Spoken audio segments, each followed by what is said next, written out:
خو السلام عليكم، نتمنى تكونوا بخير وعلى خير، ومرحبا بكم معنا في الشين ديالكم كابتن بيتينغ.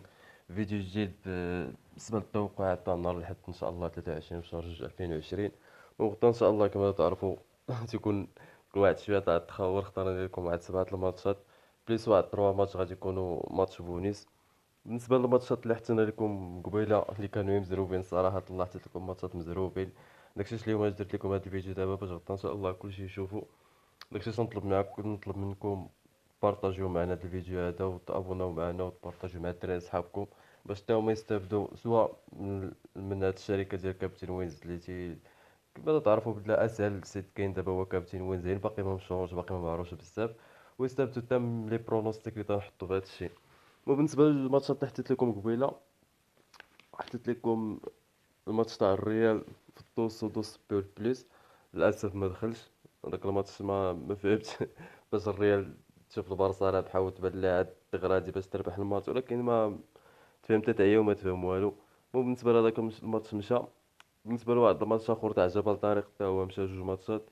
عطيتكم الميلان دوس واكس دوس دوبل شونس، واللي قلت لكم بلعبه ميس متوسطي لعبه دوبل شونس كومبيني مع الموا فاصلة 4.5، يعني الماتش ما يكونوش فيه 5 البيوت، والميلان تربح ولا تعادل في الماتش. راه دخل الماتش كما تشوفوا كما تعرفوا راه سالا 1-1.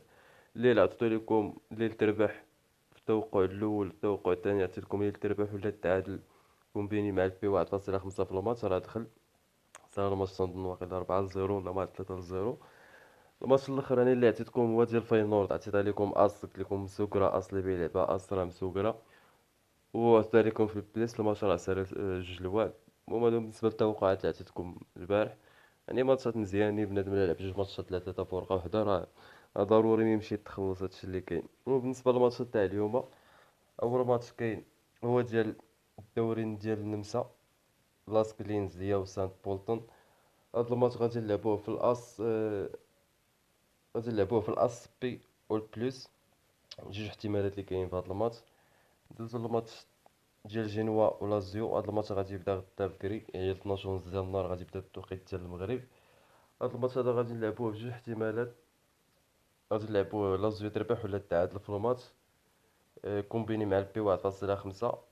يعني الماتش يعني لازيو تربح ولا تعادل في الماتش، والماتش يكونوا فيه 2 بيوت على الاقل. والبرونوستيك الثاني هو بلوس، يعني 3 بيوت في الماتش كامل. ندوزو للماتش الاخر ديال لاتليتيكو هي وفيلا ريال. فيلا ريال هي ولاتليتيكو غادي يلعبوا لاتليتيكو تربح. هذا هو البرونوستيك الاول اللي تيبان ليا مزيان. وبالنسبه اللي يطونطي لا شونس شويه يلعب لاتليتيكو تربح ولا تعادل كومبيني مع البي مع الموا 4.5، يعني الماتش بيكونوا فيه 5 البيوت.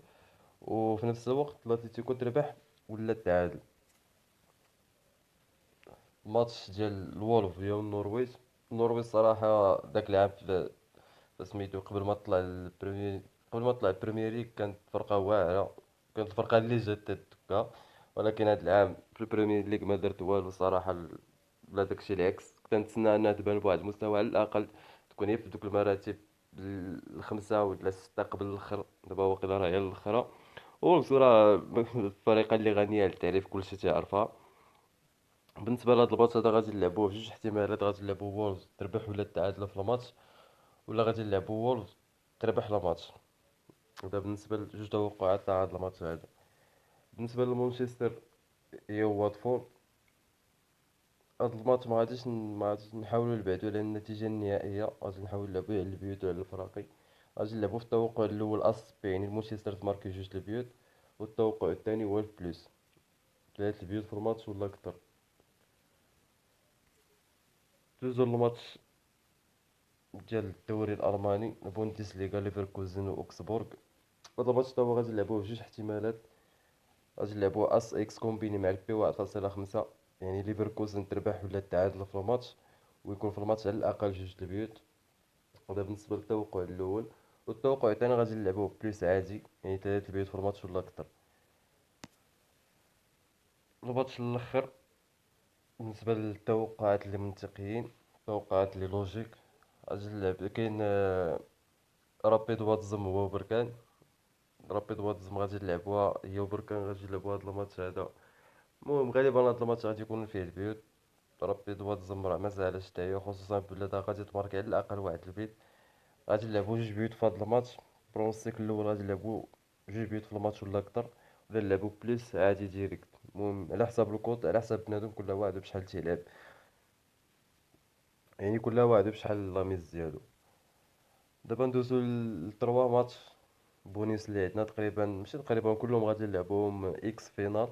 كاين غدا ثلاث الماتشات ان شاء الله. المهم هادو تروا ماتش كما تسميو تروا ماتش بونيس، يعني اللي بغى يلعبو، اللي ما بانش ليهم فيه ولا ما ممكن انه ما يلعبهمش ولا يتفاداهم. وبالنسبه للسبعه الماتشات اللي عطيت لكم قبل، هذوك الماتشات ضروري ما تلعبوهمش كاملين فرقه واحده. تنصحكم ما تلعبوهمش كاملين فرقه واحده. اسهل حاجه وتبان ليا احسن حاجه انكم تلعبوا جوج ماتشات فرقه، راه مزيانه. اختاروا جوج ماتشات اللي تيبان لكم ضروري. نتوما راه تيكون واحد اناليز في راسكم ولا شي حاجه بحال هكا، ولا تكونوا شايفين الماتشات قبل.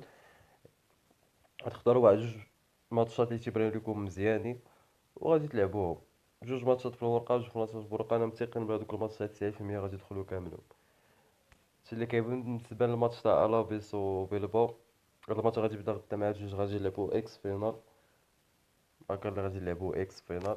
الماتش الثاني كذلك تاع مالاغا وراسيك سونتاندير غادي نلعبو حتى هو اكس فينال. والماتش الثالث والاخر اللي عندنا في هاد لا ليست هذا واللي عندنا اليوم بالنسبه للتوقعات تاع نهار الاحد هو موريريانز هي وسانتا كلارا. غادي نلعبو اكس فينال حتى هو. ولكن انا بالنسبه لي انا شخصيا غادي نلعبو اكس فينال كومبيني مع الموان 2.5، يعني السكور اكزاكت ديالو ميفوتش 0-0 ولا 1-1. يعني الا بغيت هاد الورقه تدخل خصني نلعب على هاد السكور اكزاكت، يعني 0-0 ولا 1-1. اكس فينال كومبيني مع الموان 2.5 في لافاتش. عاد زائد كان ديك الساعه بان لي السكور اكزاكت. ديك الساعه راه غادي نلعبو على حساب الماتش. هادشي باش نقول لكم هاد الدراري خصكم ضروري اللي باقي تيلعب في الام دي جي اس يحاول يبعد من عند هادوك الناس، راه ما غادي يربح معاهم حتى وسط، كونوا على يقين.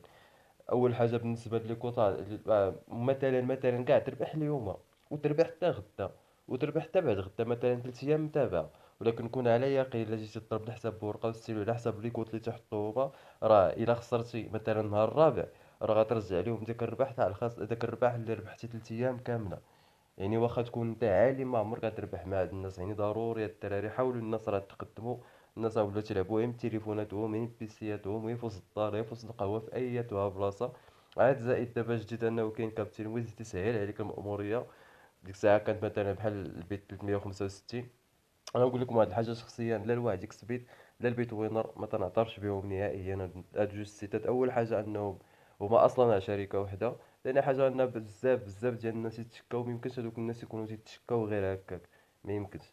مقارنه مع البيت 365 علاش ما تيتشكاوش منه الناس وتيقولوا علاش البيت 365 ما يديش لهذا ورقه ولا ما يديش لهذا فلوسه ولا بزاف تاع الحوايج. غير المشكل اللي كاين في البيت 365 انه ما عارفين السكريل. قليل اللي تلقاو شي واحد لانه اللي تعامل معاه بشي مونطو اللي كبير، يعني مثلا كاع الا بغيت تتعامل مع بنادم ب 30 دولار ولا 40 دولار ولا 50 دولار حتى 100 دولار عاليه. ولكن ملي تولي تتعامل معاه اليوم غدا واحد النهار تبغي مثلا تشارجي 500 دولار ولا 600 دولار، واحد النهار تربح شي ربحه كثيره تبغي تخرجها، يقدر ينصب عليك ويقدروا يبلوكيك. وما كاينش شي قانون في المغرب حاليا انك اللي يجي عليك انك تتابعه قضائيا. هادشي اللي كاينين بزاف د المشاكل في السكرين. عاد زايد الا بغيتي تمشي للبنكه هادوك حديت ولا حرج.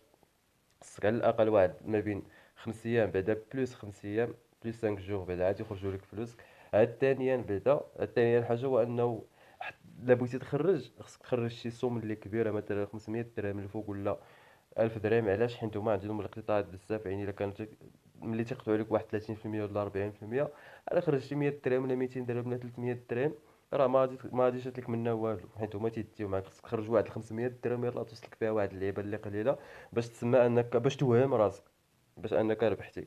هادشي راه ما كاينش بالنسبه للشركه تاع كابتن وين. زعما ما كاينش هادشي نهائيا. تتعاملوا هاد الدراري مع واحد من اللي زادمين اللي موثوقين من الكابتن وينز اللي عندهم الكود باش يصايبوا لي كونط وباش يكونفيرميو لي كونط.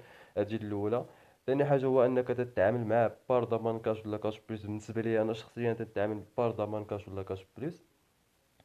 هادي الثانيه. ثاني حاجه هو انك ممكن تخرج المينيموم اللي ممكن تخرج من الكونت ديالك هي 10 دولار اللي يعني 100 درهم. والماكسيموم اللي يقدر انك تشارجي به الكونت ديالك هو 100 درهم، اللي يعني 10 دولار. وهادشي كامل راه تيتم في هاد العمليه كامله، راه تدوز في واحد 10 دقائق 15 دقيقه حتى نص ساعه كاع، على حسب السيستم كيفاش جاي. الا كان السيستم خاوي راه عندك 5 دقائق 10 دقائق الغرض تتقضى. الا كان السيستم عامر عندك حتى نص ساعه كاع. بغيتي تشارجي الكونت ديالك، سوا بغيتي تشارجي كونت ديالك، سوا بغيتي تصايب كونت جديد، وتتمشي تيري فلوسك ديريكت من كاش بلس ولا ضمان كاش. عادي جدا، حتى هما ما تعرفوش الفلوس منين جاو. يعني ملي تمشي تيري تتكون مثلا الفلوس جايه بفلوسي انا، تمشي تيري فلوسك عادي. ما تعرفوش حتى ان حتى دوك الفلوس منين جايه، واش مثلا من شركه تاع الرهانات ولا موقع تاع الرهانات، بخلاف بحال البيت 365 مثلا. تتمشي مثلا للبنكات اللي بغيتي تيري فلوسك، تيكونوا عارفين هما الاصل تاع الفلوس، المصدر ولا السورس تاع الفلوس منين جايه.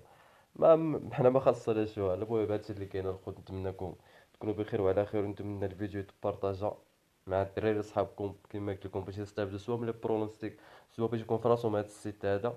حيت راه بزاف ان البنك يديو معنا 30% ولا 40%. انا بالنسبه ليا كانت مثلا بيت 365 عندها معامله مزيانه مع البنكه، مثلا ما تدي حتى لعبه بحال كابتن وينزا، بالنسبه لي انا اللعب في بيت 365. ولكن ما لقيناش الحل دابا حاليا. تنلعبوا في كابتن وين زعما انا على التجربه الشخصيه عامين ونص هادي ولا 3 سنين وانا تنلعب في هاد السيت هذا. ديما فلوسي الا بغيت نخرجهم تنخرجهم، سوا بغيت نشارجي راه تنشارجي عادي. ديك الساعه فاش كنت نتعامل مع ادمين، ودابا ملي وليت دابا انا ادمين، راه حاليا راه كلشي تنصايبو من البيسي، تنشارجي الكونت ديالي ديريكت. اما ديك الساعه فاش كنت نتعامل انا مع الادمين، راه ديك الساعه في اي وقيته تنصوني على الدري، السلام خويا شارجي ليا، ولا السلام خويا صيفط لي المسائل ديالو وتصيفطهم ليا. هادشي اللي كاين الخوت. نتمنىكم تفهموا الميساج، ونتمنىكم تدعمونا في هاد لي فيديو اللي تنحطو، تدعمونا في هاد القناه هادي باش نزيدو لقدام شويه الدراري.